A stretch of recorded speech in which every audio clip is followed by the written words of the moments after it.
오늘 함께 하실 하나님 말씀은 에베소서 6장 10절에서 20절까지 말씀입니다. 에베소서 6장 10절에서 20절 말씀 찾으셨으면 제가 받들어 읽겠습니다. 마지막으로 나의 형제들아, 주 안에서와 그분의 막강한 권능 안에서 강건하라. 하나님의 전신갑주를 입으라. 이는 너희가 능히 마귀의 계략들을 대적하여 설 수 있게 하려 함이라.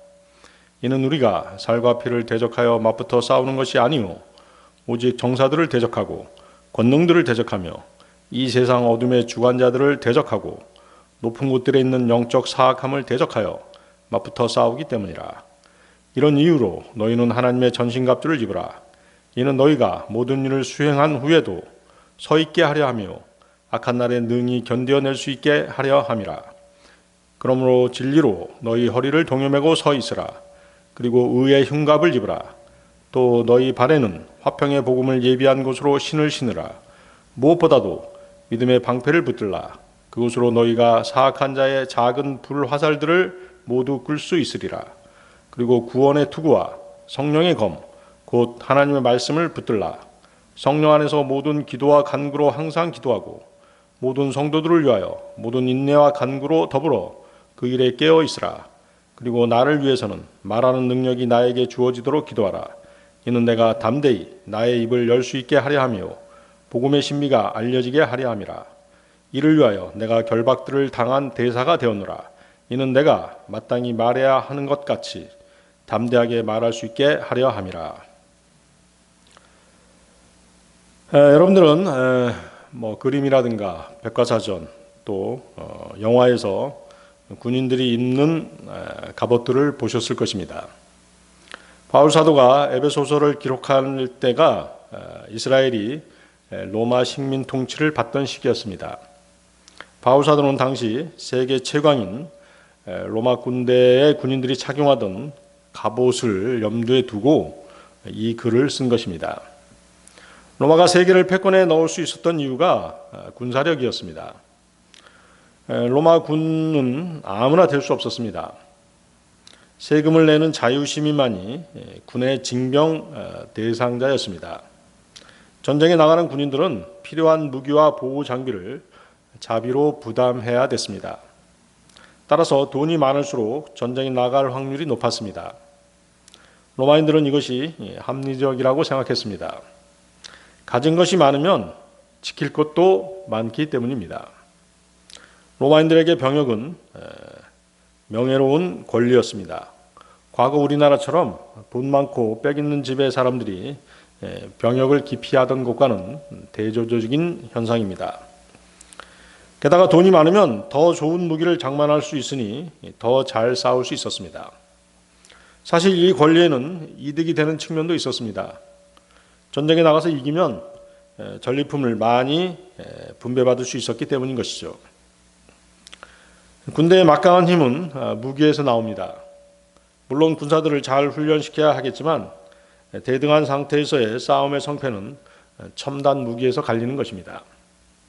그런 면에서 로마 보병의 군사력과 무기는 당대 최고였던 것입니다. 로마 군인들의 전신갑주는 자신의 생명을 보호하는 데 있어서 가장 튼튼한 재질로 무장되어 있었던 것입니다. 오늘은 영적 전쟁터에 있는 그리스도인이 하나님의 전신갑주를 입어야 하는 이유에 대해서 하나님의 말씀을 나누는 그런 시간을 갖고자 합니다. 그래서 오늘 설교 제목은 영적 전쟁에서의 하나님의 전신갑주가 되겠습니다. 영적 전쟁에서의 하나님의 전신갑주, 첫 번째 그리스도인의 대적입니다. 그리스도인의 대적. 아까 보셨던 에베소서 6장 10절에서 12절 보십시오. 마지막으로 나의 형제들아, 주 안에서와 그분의 막강한 권능 안에서 강건하라. 하나님의 전신갑주를 입으라. 이는 너희가 능히 마귀의 계략들을 대적하여 설 수 있게 하려 함이라. 이는 우리가 살과 피를 대적하여 맞붙어 싸우는 것이 아니요 오직 정사들을 대적하고 권능들을 대적하며 이 세상 어둠의 주관자들을 대적하고 높은 곳들에 있는 영적 사악함을 대적하여 맞붙어 싸우기 때문이라. 그리스도인들의 믿음 생활에서의 싸움은 영적 싸움이죠. 영적인 것들입니다. 그러나 그리스도의 군인들로서 영적 싸움이 아닌 실제 싸움을 해야 되는 경우도 있습니다. 그때가 언제입니까? 그렇죠. 주님의 재림의 때입니다.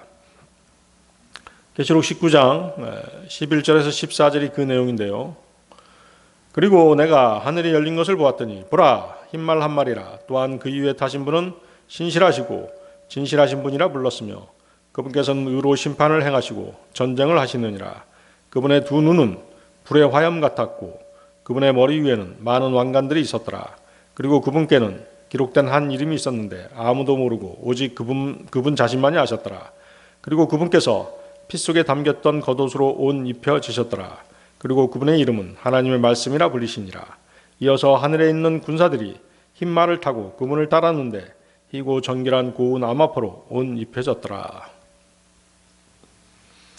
재림하시는 주님을 따라서 희고 정결한 고운 암화포로 옷 입혀져서 주님을 따르는 군사들은 휴거돼서 셋째 하늘에 있었던 우리 그리스도인들이었던 것입니다.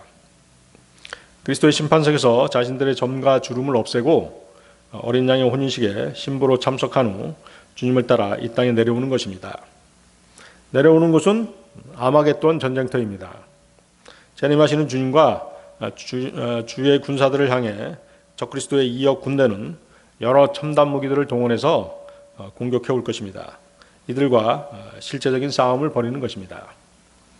물론 주님께서는 대적들을 순식간에 그분의 입에서 나오는 검으로 전멸시키실 것입니다. 계시록 19장 15절인데요. 또 그분의 입에서 예리한 검 하나가 나왔는데 그분께서 그것으로 민족들을 치려 하심이라. 재림 때도 그렇지만 영적 전쟁을 싸우는 군사된 성도들을 이끄시는 분은 대장 되시는 예수 그리스도이십니다. 히브리서 2장 10절 말씀입니다. 이는 모든 것들이 자신을 위하여 존재하게 하시고 모든 것들을 자신에 의하여 존재하게 하시는 그분께는 많은 아들들을 영광으로 데려가시는 일에 있어서 그들의 구원의 대장을 순환들을 통해 완전하게 하시는 것이 합당했기 때문이라. 대장 되시는 주님을 따르는 그리스도인들은 예수 그리스도의 훌륭한 군사로서 반드시 주님처럼 고난을 견뎌내야 하고 믿음의 선한 싸움을 싸울 수 있어야 하는 것입니다. 디모데후서 2장 3, 4절 말씀입니다. 그러므로 너는 예수 그리스도의 훌륭한 군인으로서 어려움을 견뎌내라. 전쟁하는 사람은 아무도 이 세상에 일어나는 일들에 스스로 얽매이지 아니하나니 그가 자신을 군인으로 선택하신 분을 기쁘게 해 드리려 함이라. 거기 에베소 6장 10절 보십시오. 주 안에서와 그분의 막강한 권능 안에서 강건하라. 영적 전쟁을 치르는 그리스도인의 힘과 능력은 어디서 나오는 것입니까? 자신에게서 나오는 것이 아니라 주님께로부터 나오는 것이어야 합니다. 고린도후서 3장 5절 말씀인데요. 어떤 것이라도 우리 자신에게서 난 것처럼 생각할 만큼 우리 자신에게서 충분한 역량이 나오는 것이 아니니 다만 우리의 충분한 역량은 하나님께로부터 나오느니라. 따라서 우리는 육신을 신뢰하지 않아야 됩니다. 돈, 명예, 학벌, 건강, 지적 수준, 백그라운드 등등이 자신의 육신의 힘인 것입니다. 빌립보서 3장 3절인데요. 이는 영 안에서 하나님을 경배하고 그리스도 예수를 크게 기뻐하며 육신의 신뢰를 두지 않는 우리야말로 할례자들이기 때문이라. 그렇죠? 육신의 신뢰를 두지 않는다라고 말씀하시죠. 고린도후서 10장 4절 말씀에서도 이는 우리의 전쟁 무기들은 육신에 속하지 아니하고 다만 하나님을 통해 막강하여 강한 요새들을 무너뜨리기 때문이라. 육신에 속한 것들로는 또 육신의 능력으로는 영적 전쟁에서 승리할 수 없다는 것이죠. 이 땅에서 영적 전쟁에 참여하는 주님의 군사된 자들이 자신의 능력을 의지하지 말아야 되는 이유가 바로 그것인데 그것이 뭐예요? 우리의 대적이 울부짖는 사자로서 인류 역사 6,000년 동안 단 한 분 주 예수 그리스도를 제외하고는 아무도 그를 물리친 적이 없기 때문인 것입니다. 베드로전서 5장 8절 말씀입니다. 정신을 차리고 깨어 있으라. 이는 너희의 대적 마귀가 울무짖는 사자처럼 자신이 삼킬 수 있는 자를 찾아 두루 다니기 때문이라. 11절도 보십시오. 11절 하나님의 전신갑주를 입으라. 이는 너희가 능히 마귀의 계략들을 대적하여 설 수 있게 하려 함이라. 성경에서 그리스도인들의 영적 전쟁을 예표하는 것들은 이스라엘이 이방인들과 치른 전쟁들을 보면 알 수 있습니다. 이스라엘이 하나님만을 섬기고 그분만을 의지했을 때 하나님께서는 그들을 보호하시고 지켜주시며 그들의 앞서 나가셔서 친히 대적들을 물리쳐 주신 것입니다. 열왕기하 19장 35절인데요. 열왕기하 19장 35절 그리고 그 밤에 이러한 일이 있었으니 주의 천사가 나가서 아시리아인들의 진영 안에서 18만 5천 명을 쳤더라. 그런즉 보라 그들이 아침에 일찍 일어났을 때 그들이 모두 죽어있는 시체들이었더라. 유다의 히스기야 왕이 아시리아의 침공으로부터 괴로움을 당하고 있을 때 하나님께서는 이스라엘 대신 대적들을 물리쳐 주신 것입니다. 이스라엘 군사들은 전쟁터에 나가서 적들의 시체에서 전리품들만 챙기면 되었던 것이죠. 이렇게 하나님께서 이스라엘을 대신해서 직접 싸우시는 이유가 무엇이겠어요?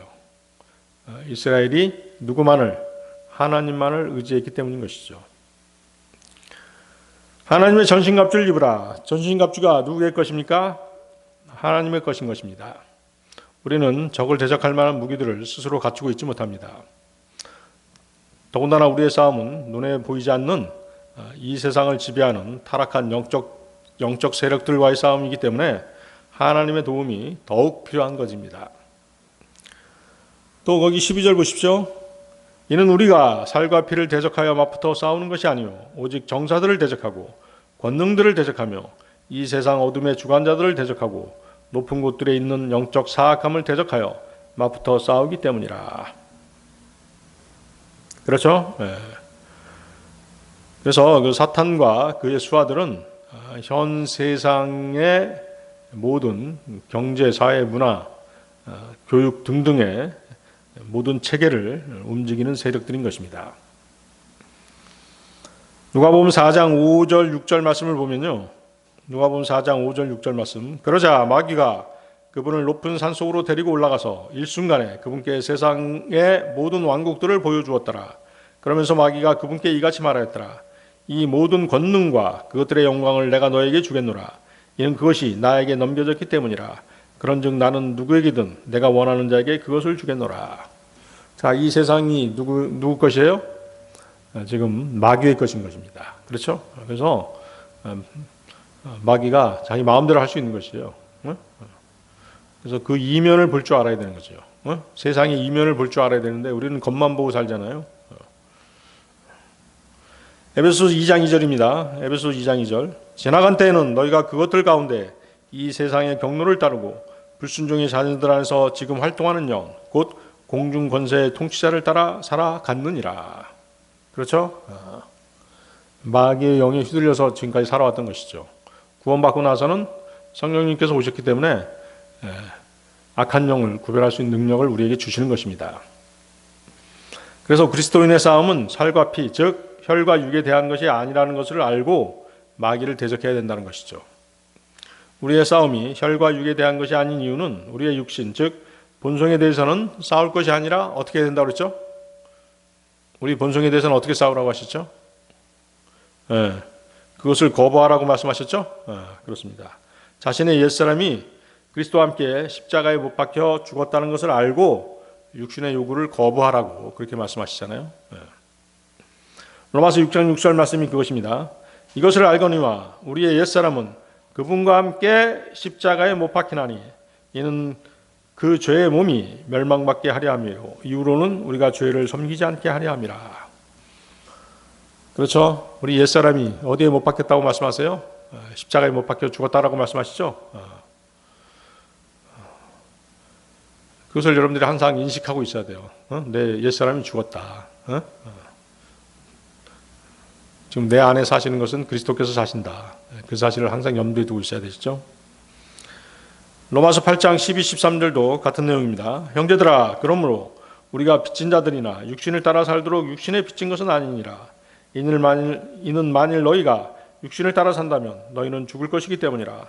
그러나 만일 너희가 성령을 통하여 몸의 행실들을 죽이면 너희는 살리라. 그렇죠? 그래서 그리스도인은 자신에게 일어난 일들을 영적인 안목으로 볼 수 있어야 되는 것입니다. 마귀와 그의 무리들은 그리스도인들이 주님께 영광을 돌리지 못하도록 항상 방해하는 존재들입니다. 또한 주님을 영화롭게 해드리는 일들을 가로막고 있고 그분과의 교제를 방해합니다.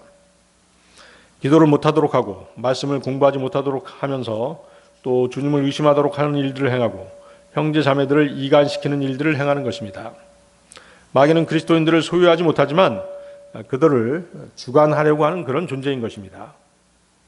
그래서 성도는 하나님의 말씀에 비추어서 자신을 끊임없이 점검해 보아야 되는 것입니다. 돈, 명예, 성적 환상, 자신의 영광, 자기 유익, 이기심, 시기, 질투 등 마귀는 성도들을 쉽게 에워싸는 죄들과 인격상의 결함들 그리고 감정적인 취약점들을 속속들이 알고 있는 것입니다. 그래서 마귀가 마음만 먹으면 그야말로 몇십 초 안에 그 사람을 넘어뜨릴 수 있는 것이에요. 성령님께서 여러분의 눈을 열어주셔서 이러한 영적인 회방과 공격들을 분별해 주시면 그리스도인은 어떻게 해야 돼요? 기도해야 되겠죠? 기도해야 되는 것입니다. 주님께서 개입해 주셔서 그런 악한 영향력들을 약화시키고 막아주시며 오히려 주님의 영향력을 강화시켜 주도록 기도해야 되는 것입니다. 요한일서 4장 4절입니다. 어린 자녀들아 너희는 하나님께 속하고 그들을 이겼느니라. 이는 너희 안에 계신 분께서 세상 안에 있는 자보다 더 위대하시기 때문이라. 그렇죠? 우리를 정복하고 계신 분이 누구세요? 주님이시죠? 그 주님이 이 세상 왕보다는 강하신 분이시거든요. 그렇죠? 그렇기 때문에 항상 그분의 능력을 힘입어서 우리는 죄를 이기고 세상을 이기고 육신을 이겨야 되는 것입니다. 영적 전쟁에서의 하나님의 전신갑주. 두 번째, 하나님의 전신갑주를 입어야 하는 이유. 하나님의 전신갑주를 입어야 하는 이유. 자, 아까 읽었던 에베소 6장 13절에서 17절 다시 보십니다. 에베소 6장 13절에서 17절. 이런 이유로 너희는 하나님의 전신갑주를 입으라. 이는 너희가 모든 일을 수행한 후에도 서 있게 하려 함이요 악한 날에 능히 견디어낼 수 있게 하려 함이라. 그러므로 진리로 너희 허리를 동여매고 서 있으라. 그리고 의의 흉갑을 입으라. 또 너희 발에는 화평의 복음을 예비한 곳으로 신을 신으라. 무엇보다도 믿음의 방패를 붙들라. 그것으로 너희가 사악한 자의 작은 불화살들을 모두 끌 수 있으리라. 그리고 구원의 투구와 성령의 검 곧 하나님의 말씀을 붙들라. 자, 13절 보십시오. 너희는 하나님의 전신갑주를 입으라. 군인은 방어를 위한 무기나 공격용 무기만을 가지고서 전쟁에 임해서는 안 된다는 말씀입니다. 모든 전투는 두 가지 요소로 이루어집니다. 그것은 바로 공격과 수비입니다. 훌륭한 운동선수나 타이틀을 획득한 팀을 보면 공격 또는 수비 어느 한쪽에만 치우쳐 있지 않습니다. 모든 시합에서 수비나 방어는 공격과 동일하게 중요한 것입니다. 상대방을 공격하기도 하지만 막기도 해야 하기 때문인 것이죠. 아무것도 없이 믿음의 방패만 가지고 있는 그리스도인들은 영적 전쟁에서 어떤 공격도 하지 못합니다. 일방적으로 얻어맞고 오히려 어안이 벙벙해져서 자신에게 일어난 일들이 도대체 무슨 의미인지조차도 파악하지 못하고 있는 그런 경우도 있는 것입니다. 반대로 성령의 검만 가지고 있는 그리스도인들도 공격은 열심히 하지만 자신을 보호해 줄 장비가 없다 보니 상대방과 같이 상처를 입고 쓰러지고 마는 것입니다. 따라서 그리스도인들에게는 공격과 방어 이 두 가지가 모두 필요한 것입니다. 14절 보십시오. 14절 진리로 너희 허리를 동여매고 서 있어라. 그리스도의 군사된 성도들은 서 있으라는 명령을 받습니다. 등을 돌리고 도망가지 말고 적과 대항해서 서 있으라는 것입니다. 그리스도인이 서 있어야 되는 곳이 어디겠습니까? 진리의 기초 위에 서 있어야 되겠죠? 그렇습니다. 진리의 기초가 되시는 분이 누구세요? 바로 예수 그리스도 우리 주님이십니다. 고린도전서 3장 11절 말씀인데요. 이는 놓여있는 기초 외에 다른 기초를 놓을 수 있는 사람은 아무도 없기 때문이라. 그 기초는 예수 그리스도시라. 세상 이론과 학문의 기초 위에 서 있는 것이 아니라 진리이시고 반석이신 주님의 기초에서 서 있어야 되는 것입니다. 우리가 서게 되는 것은 단순히 우리의 결심이나 우리의 선행으로 인한 것이 아닙니다. 우리는 예수 그리스도께서 이루신 사역의 근거에서 서 있어야 됩니다. 우리는 갈보리 십자가에서 승리하신 승리자 예수 그리스도의 성호를 앞세워 영적 전쟁에 임해야 됩니다. 그러기에 대적이 우리를 해칠 수 없는 것입니다. 사람의 힘은 허리에서 나온다고 흔히들 얘기합니다. 무슨 힘든 작업을 하기 위해서 사람들은 자신의 허리띠를 졸라매는 것입니다. 어떤 난관도 어떤 일들도 헤쳐나갈 수 있고 해낼 수 있는 것은 바로 주님으로부터 힘을 공급받아서 그렇게 할 수 있는 것입니다. 그래서 우리가 진리로 허리를 동여매야 되는 이유가 그것인 것이죠. 성도는 자신의 생각이 사람들의 교묘한 속임수나 교활한 꾀 그리고 온갖 교리의 풍조에 밀려 다니지 않도록 진리의 허리띠를 단단히 매야 합니다.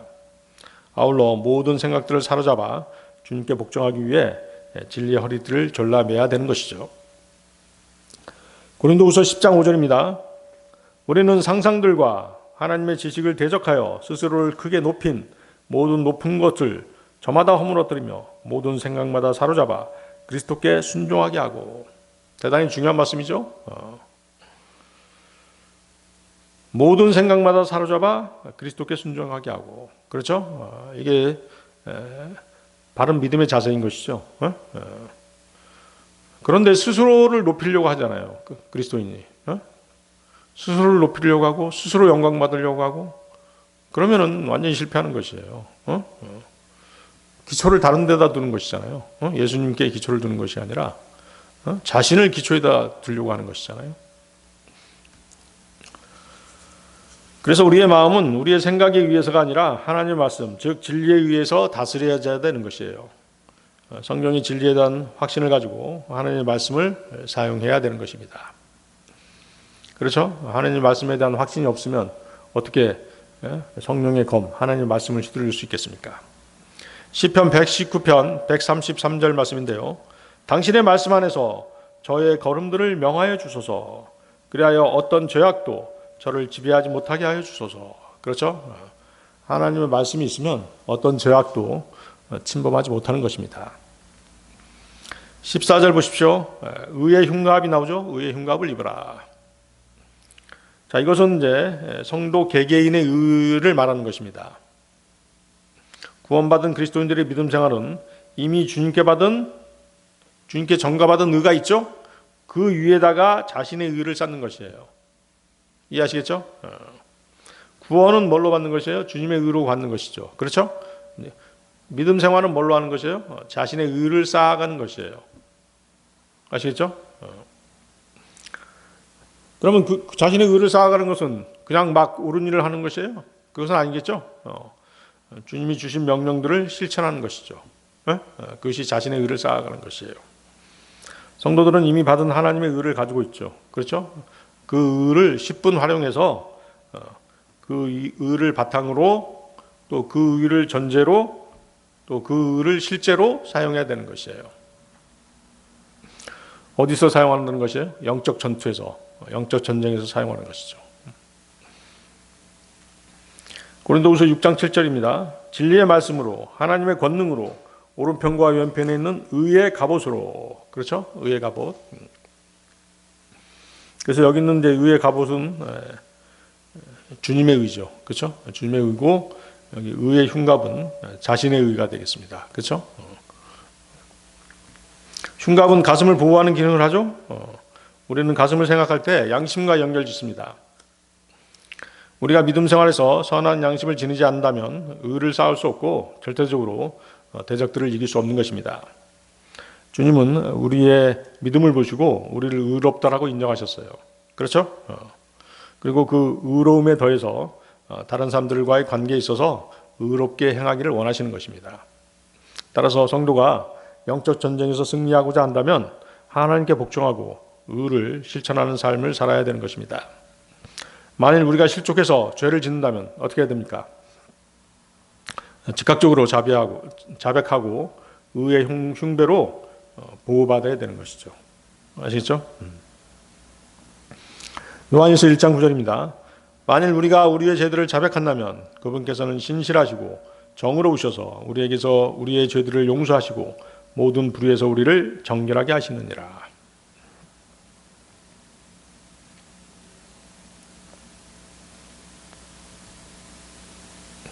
15절 보십시오. 너희 발에는 화평의 복음을 예비한 곳으로 신으시느라.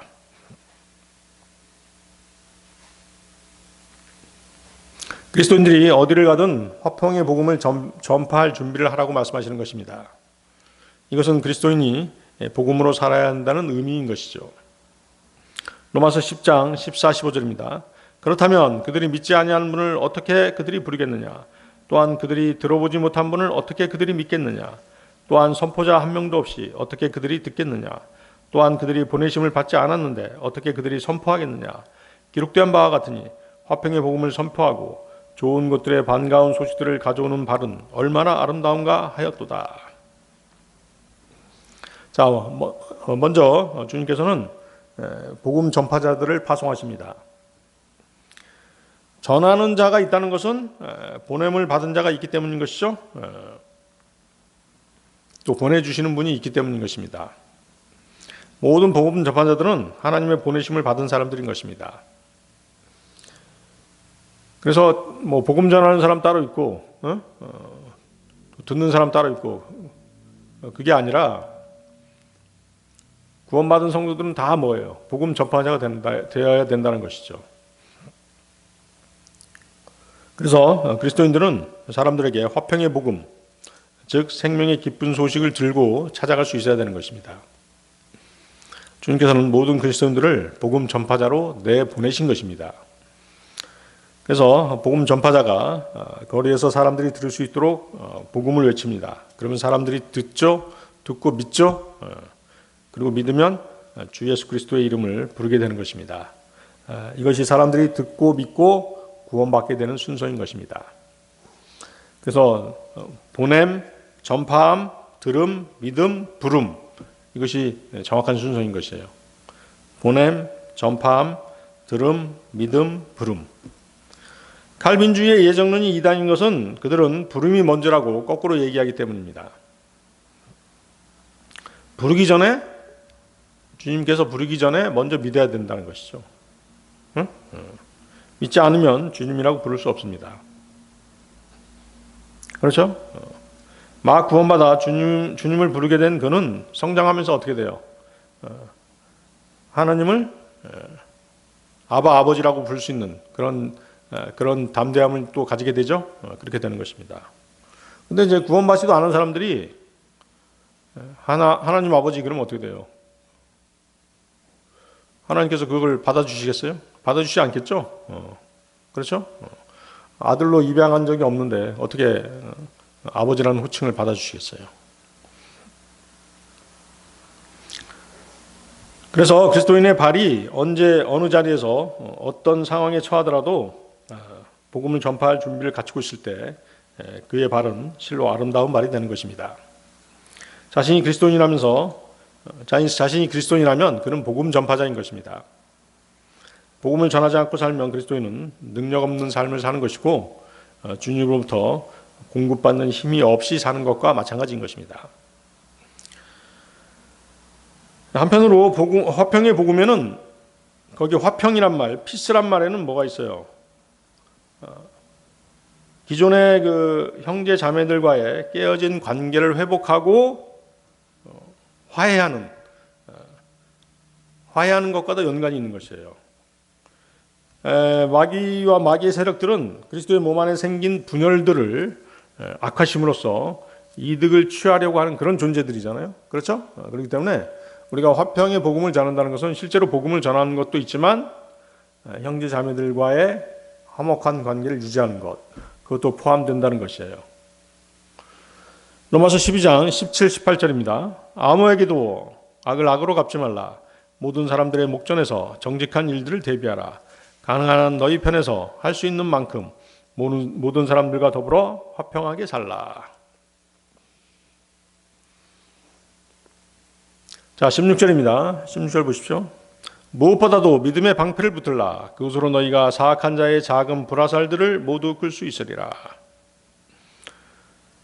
작품에 사용되는 현대식 무기들이 어떤 것이든 간에 화약이 장전되어 있죠. 그것들은 강력하고 큰 화염을 일으켜 사람들을 불태워 살상시키는 것입니다. 고대 전쟁터에서는 불화살이 사용되었습니다. 그것을 막을 수 있는 것은 방패입니다. 방패는 갑옷이 막지 못하는 부위를 막아낼 수 있습니다. 그리스도인에게 있어서 방패란 하나님에 대한 믿음입니다. 그렇죠? 믿음의 방패잖아요. 그런데 이 믿음은 구원받을 때 주 예수님을 믿는 믿음을 말하는 것이 아닙니다. 어떤 믿음일까요? 영적 전쟁터에서 하나님을 의지하면서 전쟁을 치를 수 있는가에 대한 믿음인 것이죠.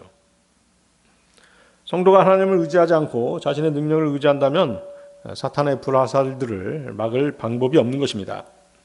마귀는 하나님의 말씀과 하나님의 신실하심에 대해 의심을 품게 함으로써 우리의 믿음을 항상 시험하는 존재이기 때문입니다. 또한 주변 상황을 악화시키면서 성도들의 믿음을 시험하기도 합니다. 그렇죠? 우리 주위에는 우리의 믿음을 시험하는 많은 것들이 있지 않습니까? 질병, 외로움, 가난, 사별, 다툼, 시기, 질투, 또 불화, 그렇죠? 또 직장 상사들과의 어긋난 관계, 이런 것들이 다 뭐예요? 우리의 믿음을 시험하는 것들이에요. 그래서 그리스도인이 주님을 신뢰하는 믿음의 방패 없이 영적 전쟁에 뛰어든다면 반드시 패하고 마는 것입니다. 17절 보십시오. 구원의 투구와 성령의 검, 하나님의 말씀을 붙들라. 거기 구원의 투구는 머리에 쓰는 것이죠. 머리는 신체 부위 중 가장 중요한 곳입니다. 주님은 우리의 머리가 되시는 분이십니다. 우리는 머리 되시는 주님을 붙들어야 되는 것이죠. 에베소서 1장 22절입니다. 모든 것들을 그분의 두 발 아래에 두셔 그분을 모든 것들의 머리가 되게 하셔서 교회에 주셨을 때라. 우리의 머리가 되시는 분이 주님이십니다. 골로새서 2장 19절 말씀에서도 그러면서 그는 머리를 붙들지 않으니 온 몸이 머리로부터 마디들과 힘줄들에 의해 영양분을 공급받으며 서로 결속되어 하나님께서 자라게 하심으로 자라느니라. 그렇죠? 우리는 머리 되시는 분 주님을 꽉 붙들어야 되는 것입니다. 그래서 모든 군사들은 어떤 종류의 투구든지 머리에 쓰고 있어야 됩니다.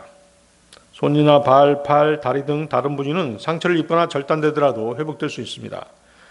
그러나 머리가 타격을 입게 되면 회복은 전혀 불가능한 것입니다. 그리스도인이라고 하면서 구원받는 것이 자주 의심이 된다면 그 사람은 구원의 특구를 쓰고 있지 않은 것입니다. 구원이 자주 흔들린다면 어떻게 했어요? 어떤 일도 할 수 없는 것입니다. 한 발짝도 전진할 수 없는 것이죠. 그렇죠? 그 구원 문제부터 확실히 해결해야 되는 것입니다. 구원이 자꾸 흔들리는 사람은 어떠한 삶의 소망도 없는 것과 마찬가지예요. 항상 두려움 가운데 있게 되는 것이죠. 담대함이 없어지는 것입니다. 분명한 사실은 사탄은 믿는 성도들을 하나님 아버지 손에서 빼앗아갈 수 있는 능력이 없습니다. 그렇죠? 로마서 8장 38절 39절 말씀인데요. 이는 내가 확신하게 되기 때문이니 곧 죽음이나 생명이나 천사들이나 정사들이나 권능들이나 현재의 것들이나 다가올 것들이나 높음이나 기쁨이나 어떠한 다른 창조물들이라도 그리스도 예수 우리 주 안에 있는 하나님의 사랑으로부터 우리를 분리시킬 수 없으리라. 그래서 여러분은 하나님의 말씀은 반드시 이루어진다는 그러한 흔들리지 않는 확신 가운데 살아가야 됩니다. 가장 단단한 믿음의 방패를 지닌 사람은 아마도 믿음의 조상 아브라함이었을 것입니다. 여러분들 그 로마서 4장 19절에서 22절 한번 찾아보십시오. 로마서 4장 19절에서 22절. 그리하여 그가 믿음 안에서 약해지지 않은 채 약 100세가 되었을 때도 그는 자기 자신의 몸을 이때 죽은 것으로 생각하지 아니하고 사라의 태도 아직 죽은 상태라고 생각하지 아니하였느니라. 그는 하나님의 약속 앞에서 불신으로 요동하지 않았고 오히려 믿음 안에 강해져서 하나님께 영광을 돌렸느니라. 그리고 하나님은 그분께서 친히 약속하신 것을 또한 능히 완수할 수 있으시다고 완전히 확신하게 되었으니 그러므로 그 믿음이 그에게 의로 전가되었느니라. 그렇죠? 네.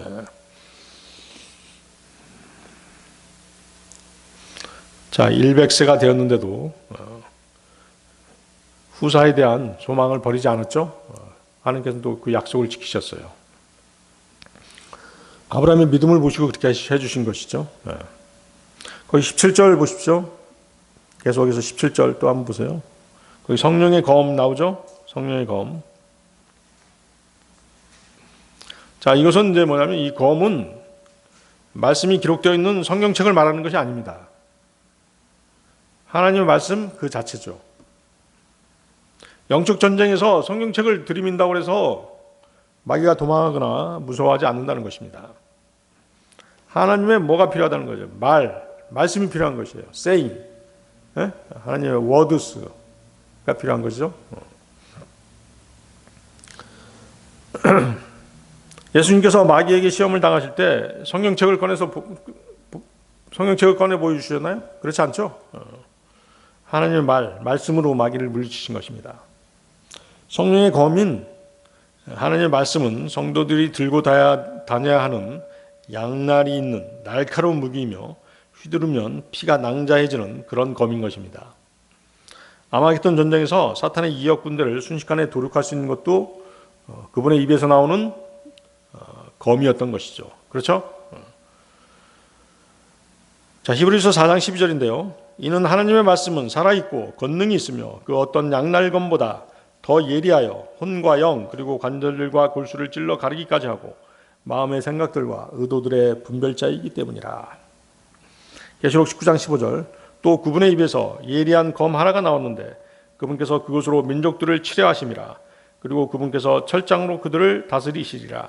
또한 그분께서 전능하신 하나님의 맹렬함과 진노의 포도즙 틀을 밟으시리라. 다른 무기들은 다 방어용이죠. 거기 나와 있는 무기들을 보세요. 다 방어용인데 유일한 공격용 무기가 있다면 그것은 성령의 검, 하나님의 말씀인 것입니다. 여러분은 그것을 사용하라는 명령을 받는 것입니다. 하나님의 말씀을 사용하려면 그 말씀을 마음속에 가슴속에 간직하고 있다가 어느 때든 언제 어느 때든 꺼내서 적을 뵐 수 있어야 되는 것입니다. 시편 119편 11절입니다. 제가 당신의 말씀을 제 마음속에 간직하여 싸우니 제가 당신을 대적하여 죄를 짓지 아니하려 합니다. 그렇죠? 하나님의 말씀이 있으면 죄를 짓지 않게 되는 것입니다. 신기하죠? 하나님의 말씀이 일종의 제동장치가 되는 것이에요. 또 영적 전쟁에서 마귀를 물리칠 수 있는 공격용 무기가 되는 것입니다. 그래서 성도는 항상 진리를 말할 수 있는 준비를 갖추고 있어야 된다는 것이죠. 이스라엘의 사사였던 에훗은 장식용으로 자신의 단검을 찾던 것이 아니었습니다. 그는 그 단검을 사용해서 대적을 찔렀던 것입니다. 사사기 3장 15절에서 22절이죠. 사사기 3장 15절에서 22절. 그러나 이스라엘 자녀들이 주께 부르짖었을 때 주께서 그들에게 구출자를 일으켜 세우셨으니 곧 게라의 아들이요 베냐민족이요 왼손잡이 남자인 에훗이라. 그리고 이스라엘 자녀들이 에훗 편으로 모압 왕 에글론에게 증여물을 보냈더라. 그러나 에훗이 양날이 있고 1규빗 길이의 단검을 자기에게 만들어 두었더라. 그런즉 그가 자기 의상 아래 그의 오른쪽 넓적자리에 그것을 찾더라. 그러고 나서 그가 모압 왕 에글론에게 그 증여물을 가져갔는데 에글론은 매우 뚱뚱한 남자였더라. 그리고 그가 그 증여물을 바치는 것을 끝마쳤을 때 그가 그 증여물을 짊어진 이들을 돌려보냈더라. 그러나 그 자신은 길갈 옆에 있던 채석장들에서부터 다시 돌이키며 말하기를 오 왕이여 제가 당신께 은밀한 용건이 있나이다 하였더니 왕이 말하기를 조용한 자리를 만들라 하였더라. 그러자 그의 곁에 서 있던 모든 이가 그에게서 물러갔더라. 그러자 에훗이 그에게 나아왔더라. 그런데 그는 자신만을 위하여 소유한 어떤 여름용 접전실 안에 앉아 있었더라. 이에 에웃이 말하기를 제가 하나님께로부터 당신에게 전할 전언이 있나이다 하였더라. 그러자 그가 자신의 자리에서 일어났더라. 그리고 에웃이 자신의 왼손을 내밀어 자기 오른쪽 넓적자리에서 단검을 꺼내어 그것을 그의 뱃속에 찔러 넣었더라. 그러자 칼자루도 날을 따라 안으로 빨려 들어갔으니 지방이 날에 엉켜붙어 그가 그의 배에서 단검을 꺼낼 수 없었더라. 이에 오물이 나왔더라.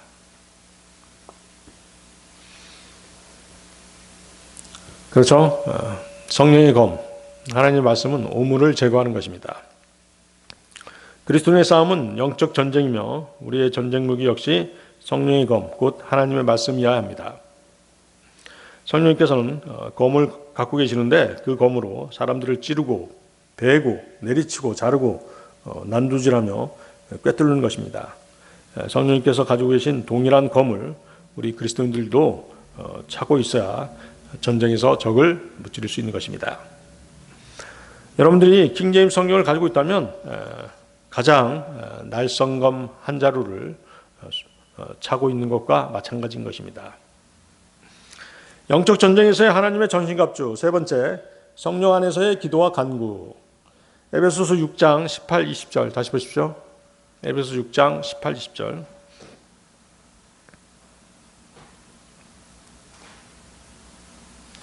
성령 안에서 모든 기도와 간구로 항상 기도하고 모든 성도들을 위하여 모든 인내와 간구로 더불어 그 일에 깨어 있으라. 그리고 나를 위해서는 말하는 능력이 나에게 주어지도록 기도하라. 이는 내가 담대히 나의 입을 열 수 있게 하려 하며 복음의 신비가 알려지게 하려 함이라. 이를 위하여 내가 결박들을 당한 대사가 되었노라. 이는 내가 마땅히 말해야 하는 것 같이 담대하게 말할 수 있게 하려 함이라. 그렇죠? 18절 보십시오.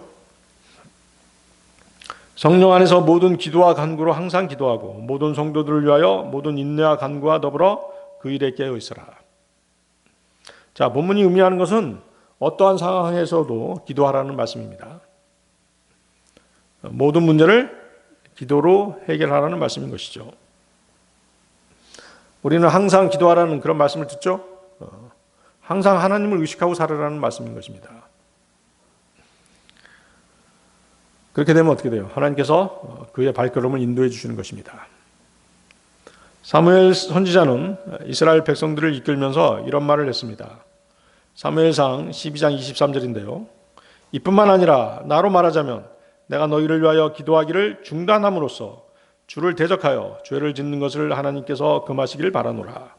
오히려 나는 너희에게 선하고 옳은 길을 가르치겠노라. 기도를 중단하는 것이 하나님을 대적하는 것이라고까지 말하는 것입니다. 자, 그리고 본문 보십시오. 18절. 성령 안에서 모든 기도와 간구를 하라고 말씀하시죠. 이것은 우리 거듭난 그리스도인들 안에 내주하시는 성령님의 뜻에 합당한 기도와 간구를 하라는 것입니다. 그래서 거듭나지 않는 사람의 기도는 받아들이지 않는 것입니다. 왜? 그들 안에는 성령님이 계시지 않기 때문인 것이죠. 육신의 욕망만을 채우려는 기도는 받아들이지 않습니다. 지체들 중 누군가를 용서하지 못한다면 그 기도는 받아들이지 않습니다. 이기적인 동기에서 하는 기도는 받아들이지 않습니다. 자신의 영광과 안락 그리고 탐심을 갖고 있다면 그 기도는 받아들이지 않는 것입니다. 야고보서 4장 3절 말씀입니다. 너희가 구하여도 받지 못하나니 너희가 그것을 너희 정욕들에 소진하려고 잘못 구하기 때문이라. 하나님께서는 죄악을 품고 있는 성도의 기도는 듣지 않으십니다. 시편 66편 18절. 만일 내가 나의 마음속으로 죄악을 유념한다면 주께서 나의 말을 듣지 아니하시리라. 그래서 성도는 자신의 죄를 자백하고 인정한 다음 기도의 제단에 나와야 되는 것입니다. 어떤 형제 자매들은 영적으로 좋지 않은 상태에서도 하나님께 나아가려고 하는데 그 전에 먼저 죄를 자백하고 형제 자매들과의 관계를 올바로 회복하고 그런 다음에 기도의 제단에 나와야 되는 것입니다. 시편 37편 4절입니다. 또한 너 스스로 주를 크게 즐거워하라. 그리하면 그분께서 너희 마음이 열망하는 것들을 너에게 주시리라. 주를 크게 즐거워하라고 말씀하시죠. 내가 진정으로 주님을 기뻐한다면 그것은 자신의 이기적인 욕망을 채우려는 것이기보다는 하나님의 영광을 더 원하는 상태일 것입니다. 그렇겠죠? 내 삶에서 주님을 찬양하고 그분을 기뻐하며 오직 그분만을 영화롭게 해드리는 삶을 살기를 원한다면 그의 기도는 분명히 받아들여질 것입니다.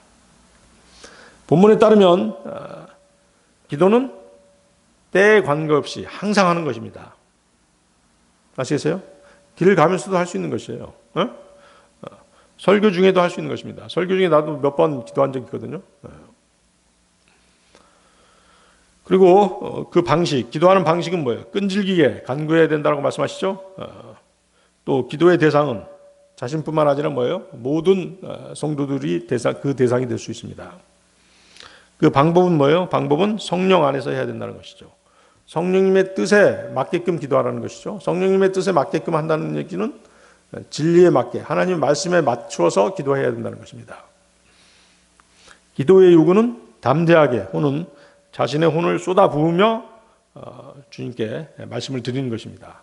자신의 소원을 말씀드리는 것이죠. 시편 60편 8편인데요. 항상 그분을 신뢰하라. 너희 백성아 너희의 마음을 그분 앞에 쏟아 놓으라. 하나님께서는 우리를 위한 피난처시로다. 셀라. 그래서 모든 기도는 하나님 앞으로 나아가는 것으로부터 시작합니다. 뭔가 깨르충한 것들이 있고 죄 문제가 해결이 안 됐으면 하나님 앞에서 담대하지 못하겠죠? 그렇습니다. 그래서 그런 개운치 못한 것들, 담대하지 못한 것들을 다 해결하고 기도의 제단으로 나가야 되는 것입니다. 그래서 죄를 자백하고 죄를 버려야 되는 것이죠. 자, 거기 간구가 나오는데요. 간구는 무언가를 정성을 다해 얻으려고 하는 간절한 마음인 것이죠. 하나님에 대한 감사와 찬양과 경배를 통해서 하나님을 숭배하는 행위에 가까운 것이 간구라고 할 수 있는 것이에요. 빌립보서 4장 6절 7절 말씀인데요. 아무 일에도 염려로 가득 차지 말라. 다만 매사에 기도와 간구로 감사들을 드리면서 너희의 요청들이 하나님께 알려지게 하라. 그리하면 모든 지각을 초월하는 하나님의 평안이 그리스도 예수를 통하여 너희의 마음과 생각을 지키시리라. 그래서 여러분들이 기도와 간구를 드릴 때 먼저 뭘 해야 된다는 것이에요? 감사하는 마음이 있어야 되는 것이죠. 지금 당장 어떤 감사하는 게 없더라도 그 전에 여러분들이 주님께로부터 받은 많은 것들이 있잖아요. 그렇죠? 그런 감사를 잊고 살았다면 그런 감사를 먼저 하라는 것입니다. 아시겠어요? 여러분들이 찾아보세요. 감사할 일이 한두 가지인가? 사실 너무 많아요. 여러분들이 그냥 잊어버리는 것이죠. 감사와 함께 기도와 간구를 드리라는 것입니다. 사실 우리가 당하는 어려움은 하나님께는 뭐예요? 아무것도 아닌 것들이죠. 그렇죠? 하나님께서는 가장 좋은 시기에 우리의 기도와 간구를 들어주고 싶어 하시기 때문에 잠시 미루기도 하시는 것입니다. 누가복음 1장 37절 말씀입니다. 이는 하나님께는 아무것도 불가능하지 않을 것이기 때문이라. 그분께서 뭐가 불가능한 것들이 있겠어요? 하나님의 타이밍이 있는 것이죠. 좋은 시기에, 좋은 때에 여러분들을 위해서 그 시기를 늦추고 있을 뿐인 것입니다. 바울과 같은 위대한 사도도 우리처럼 기도가 필요한 사람이었습니다. 그는 그 누구보다도 성도들의 중보 기도를 필요로 했던 사람입니다. 바울 사도는 성도들의 기도에 의해 믿음이 지탱된다는 사실을 일찍이 알았던 것입니다. 로마서 15장 30절 말씀입니다. 형제들아, 이제 나는 주 예수 그리스도를 위하여 그리고 성령의 사랑을 위하여 너희에게 간청하노니 너희는 나를 위하여 하나님께 드리는 너희의 기도들로 나와 함께 분투하라. 자, 본문 19절도 보십시오. 본문 19절에는 복음의 신비라는 그런 표현이 나오죠. 복음의 신비. 복음이 어려워서 깨닫기 어렵다는 그런 뜻이 아닙니다. 하나님께서 그 복음을 알게 하시지 않으면 믿음을 가질 수 없고 믿음을 갖지 못하면 구원을 받지 못한다는 의미입니다. 믿음을 누가 주시는 것이에요? 하나님께서 주시는 것이죠. 그렇죠? 믿음의 창조자시지 않습니까? 내가 믿습니다. 막 혀꼬부라진 소리 하면서 믿습니다. 막 이렇게 해도 그 믿음이 오는 것이 아니에요. 하나님께서 그 믿음을 주시는 것입니다. 그러면 그 믿음을 받으려면 어떻게 해야 되는 것이에요? 하나님의 말씀이 필요한 것이죠. 그렇죠? 하나님 말씀을 들을 때 믿음이 오는 것이에요. 그러기 위해서 복음을 듣는 사람의 마음가짐을 하나님께서는 보시는 것입니다. 세상 종교들은 어떻습니까? 세상 종교들은 인간이 스스로 구원하는 방법을 가르쳐주죠? 그렇죠? 그것은 뭐예요? 사람들 스스로 선한 행위를 계속 지속해야 된다라고 그렇게 말하는 것이 세상 종교인 것이에요. 인간들 스스로의 힘으로 천국에 갈 수 있다라고 가르치는 것이 세상 종교인 것입니다. 그러나 성경은 인간을 구원하기 위해 하나님께서 육신을 입고 오셔서 십자가에서 희생되셨다는 그 사실을 믿으라는 것입니다. 20절 보시겠습니다. 내가 결박들을 당한 대사가 되었노라. 자, 바울 사도는 감옥에 갇힌 상태에서도 복음을 증거했던 것입니다. 그를 감시하던 군인들이 복음을 듣고 주님을 영접했던 것입니다. 빌립보서 1장 14절인데요. 주 안에 있는 형제들 중 많은 이들이 나의 결박들로 인하여 확신이 커져서 말씀을 전하는 데 두려움 없이 훨씬 더 담대해졌느니라. 빌립보서 4장 22절 모든 성도들이 너희에게 문안하노니 무엇보다 카이사르의 집안에 속한 자들이 문안하노라. 거의 카이사르의 집안 나오죠? 카이사르의 집안은 뭐냐면 감옥에서 바울 사도가 감옥에 갇혔을 때 전도해서 복음을 전해서 구원받은 군인들이에요. 카이사르 집안 알죠? 갇힌 상태에서도 복음을 전해서 구원받은 사람들이 생겼다는 소식은 많은 사람들에게 어떻게 했어요? 도전이 되었겠죠? 도전이 되는 그런 사건이었을 것입니다. 이 소식을 전해 들은 사람들은 자신도 더 열심을 내서 복음의 진리를 전해야 되겠다라고 그렇게 결심했을 것입니다.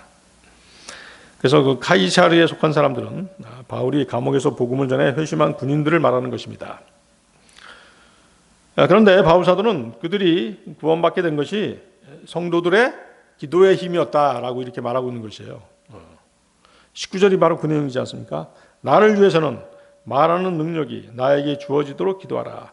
이는 내가 담대히 나의 입을 열 수 있게 하려 함이로 복음의 신비가 알려지게 하려 함이라. 아시겠죠? 그래서 우리 지체들 중에 열심히 복음 전도하러 다니는 사람들이 있잖아요. 그 사람들을 위해서도 여러분들이 기도의 제단에 나갈 때 기도 제목에 꼭 포함시켜서 기도하실 수 있어야 되겠습니다. 자, 오늘 설교의 결론입니다. 로마서 13장 12절 말씀 보십시오. 로마서 13장 12절. 밤이 한참 지났고 낯이 가깝도다. 그러므로 우리가 어둠의 행위들을 벗어던지자. 그리고 우리가 빛의 갑옷을 입자. 빛의 갑옷을 입자. 자, 성경들을 믿는 사람들은 어떻습니까? 주님께서 오실 날이 매일 가까우고 있음을 느끼며 살아가는 사람들이죠. 지금의 어떤 그 세계 정세라든가 또 재난, 기후 이런 것들을 보면 점점점 주님의 오실 날이 가까웠다는 것을 피부로 느낄 수가 있습니다. 그러므로 우리는 어때요? 깨어 있어야 하고 깨어나야 되는 것입니다. 맑은 정신으로 주님께서 주신 명령들을 수용해야 되는 것입니다. 지금 이 교회 시대는 밤에 비유되고 있습니다. 주님의 신부인 교회는 달로 비유가 되죠. 달은 스스로 빛을 내지 못합니다. 그렇죠? 스스로 빛을 내지 못하는 별, 그걸 뭐라고 그래요? 행성이라고 하죠? 달은 행성이에요. 스스로 빛을 내는 것을 뭐라고 그래요? 항성이라고 하죠? 우리가 보는 달빛은 항성인 태양빛을 받아서 반사되는 것입니다. 따라서 교회는 스스로 빛을 내지 못하고 태양이신 주님의 빛을 받아서 세상을 비추는 그런 역할을 하는 그런 존재인 것입니다. 빛을 발하지 못하는 그리스도인이 있다면 그는 주님이 주시는 빛의 갑옷을 입고 있지 않은, 착용하고 있지 않은 사람인 것입니다. 에베소서 5장 14절입니다. 이런 이유로 그분께서 이같이 말씀하시니라. 너 잠든 자여 깨어나라. 그리고 죽은 자들로부터 일어나라. 그리하면 그리스도께서 너에게 빛을 주시리라. 새벽이 다가가고 있습니다. 동이 터오면 태양이신 주님께서 다시 오실 것입니다. 그리고 그 태양은 찬란하게 떠오를 텐데 주님과 함께 우리도 어때요?